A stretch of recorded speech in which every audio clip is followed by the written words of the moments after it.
You walk through the front door, and your dog instantly scrambles to find a toy. They run up to you, tail wagging, holding a stuffed animal gently in their mouth.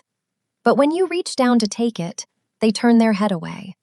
Or maybe they just stand perfectly still, vibrating with energy, keeping the toy just out of your reach. These moments all look like the same thing. You assume your dog is initiating a game of fetch, teasing you, or simply being possessive of their favorite object. But they're not the same thing at all.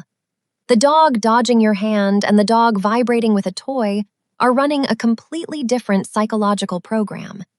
And when researchers put dogs into brain scanners and design controlled experiments to study these exact greetings, what they found turns "my dog wants to play" into something far more complicated and far more interesting. By the end of this, you'll know exactly what invisible machinery your dog's nervous system is running when they hold that toy. The actual chemistry behind it. And once you hear it, that stuffed animal starts to look completely different. So, let's start with the playtime theory, because it sounds reasonable.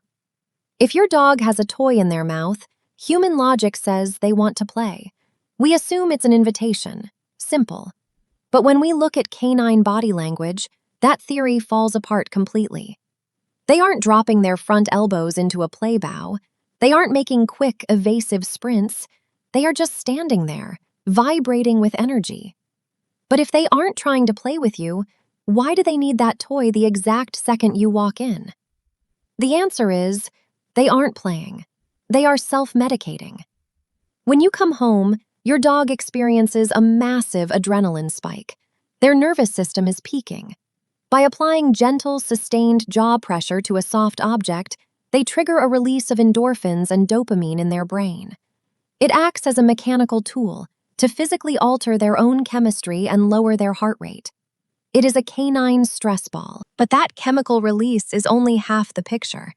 Because to understand why they use their mouth to cope, we have to look at what they were built to do. Every domestic dog carries a fragment of an ancient behavioral chain, the predatory motor sequence. Over centuries of selective breeding, humans suppressed the kill and dissect phases in many breeds, leaving behind a hardwired urge to simply grab and carry. Their mouth is their primary tool for managing the world. Your dog isn't misbehaving, they are executing a genetic command. But here is where the behavioral science gets really interesting, and it changes how we should look at this greeting. I want you to pause for a second and imagine a scenario. Imagine you are overwhelmed with joy, but you do not have the words to express it, and your body is literally shaking with energy. At that exact moment, someone reaches out and tries to take away the one physical object keeping you grounded. That is exactly what your dog's nervous system is experiencing when you try to pull the toy from their mouth. They have an intense impulse to jump on you or bark wildly, but they know they shouldn't. So they redirect all of that explosive, conflicting energy into the toy. It acts as a physical anchor to keep them polite. So, if reaching for the toy makes it worse and letting them swallow a sock isn't an option, what do you actually do? You use a system designed to help their nervous system regulate. Step 1. The soft redirect. Keep a plush toy right by the door. Give them an approved outlet for their arousal before they grab your shoe. Step 2. The don't pull rule.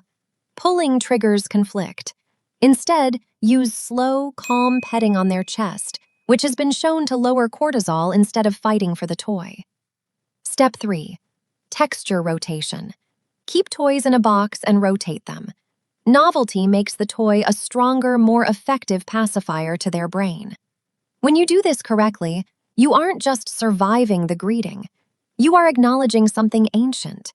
The next time you walk through the door, take a deep breath. They don't have language. Their joy at seeing you is literally too big for their body to hold empty-handed.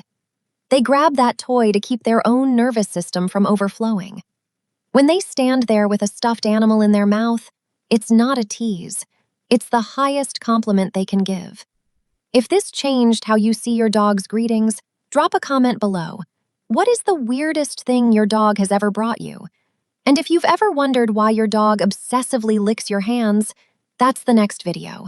And the actual machinery behind it is going to surprise you. I'll see you there.